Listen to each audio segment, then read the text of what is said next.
নমস্কাৰ শ্ৰদ্ধাৰ ছাৰ বাইদেউসকল ইনফৰ্ম হ'বৰ আন এটি ভিডিঅ'লৈ আপোনালোকক স্বাগতম জনাইছোঁ আশা কৰিছোঁ আপোনালোক ভালে আছে ছাৰ বাইদেউসকল বিদ্যালয়ত অধ্যয়নৰত অভিভাৱকসকলৰ ফোন নম্বৰ আপডেট কৰাৰ সম্পৰ্কত এখন অতি জৰুৰী পত্ৰ আহিছে কিন্তু উল্লেখ কৰিব খুজিম এখন বিশেষ জিলালৈ এই পত্ৰ আহিছে আৰু সেই পত্ৰখনৰ আলমত কথাখিনি অৱগত কৰাবলৈ চেষ্টা কৰিম আৰু যিহেতু এখন জিলালৈ এনেকুৱা ধৰণৰ নিৰ্দেশনা আহিছে অনাগত দিনত আপোনাৰ জিলাখনলৈ এনেকুৱা নিৰ্দেশনা আহিব আৰু সেইকাৰণে আচলতে কথাখিনি অৱগত কৰাবলৈ প্ৰয়াস কৰিছোঁ আৰু এইখনে সেইখন পত্ৰ আৰু পত্ৰখন সেই বিশেষ জিলাখনৰ কাৰণে আহিছে আৰু এই অংশখিনিত দেখা পাইছে লিখা আছে টপ মোষ্ট আৰ্জেণ্ট আৰু ছাবজেক্টত উল্লেখ কৰিছে special drive for updation of mobile number of parent guardians of students in Shiksha Setu portal অৰ্থাৎ শিক্ষা সেতু পৰ্টেলত অভিভাৱক অভিভাৱিকাসকলৰ মোবাইল নাম্বাৰ আপডেশ্যন কৰাৰ সম্পৰ্কত এটা স্পেচিয়েল ড্ৰাইভ অনুষ্ঠিত হ'ব সেই সম্পৰ্কে বুলি ইয়াত উল্লেখ কৰিছে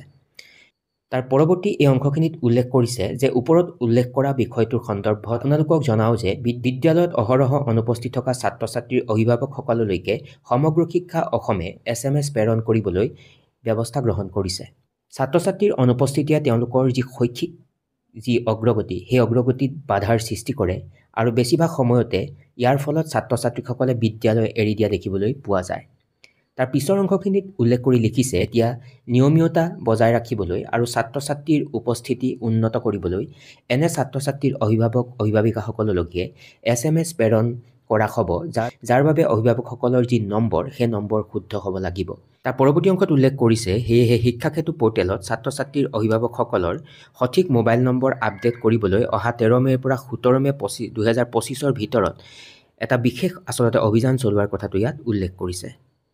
তাৰ পাছত উল্লেখ কৰিছে শিক্ষা ক্ষেত্ৰৰ অধীনত সামৰি লোৱা সকলো বিদ্যালয়ৰ অধ্যক্ষ প্ৰধান শিক্ষক শ্ৰেণী শিক্ষকক শিক্ষা ক্ষেত্ৰ পৰ্টেলত সঠিক মোবাইল নম্বৰ আপডেট কৰিবলৈ অৱগত কৰাবলৈ বুলি অনুৰোধ জনোৱা হৈছে বুলি উল্লেখ কৰিছে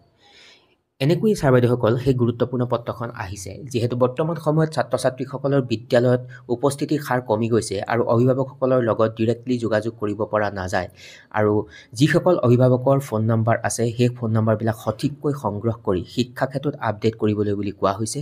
আৰু এই স্পেচিয়েল ড্ৰাইভ অনুষ্ঠিত হ'ব 13 মে'ৰ পৰা 17 মে'লৈকে এই অভিযান আৰম্ভ হ'ব গতিকে প্ৰতিখন বিদ্যালয়ে 17 মে'ৰ ভিতৰত ছাত্ৰ ছাত্ৰীৰ অভিভাৱকসকলৰ সঠিক নম্বৰ শিক্ষা ক্ষেত্ৰত আপডেট কৰিব লাগিব গতিকে বিষয়টো অতি গুৰুত্বপূৰ্ণ আৰু সেইকাৰণে কথাখিনি অৱগত কৰাবলৈ চেষ্টা কৰিলোঁ আৰু যিহেতু সকলোৱে বিষয়টো জনাৰ প্ৰয়োজন আছে সেই উদ্দেশ্য আগত ৰাখি যদি সম্ভৱ হয় আপোনালোকে ভিডিঅ'টি আগলৈকে শ্বেয়াৰ কৰিবলৈ নাপাহৰিব সকলো ভালে থাকিব নমস্কাৰ টেক কেয়াৰ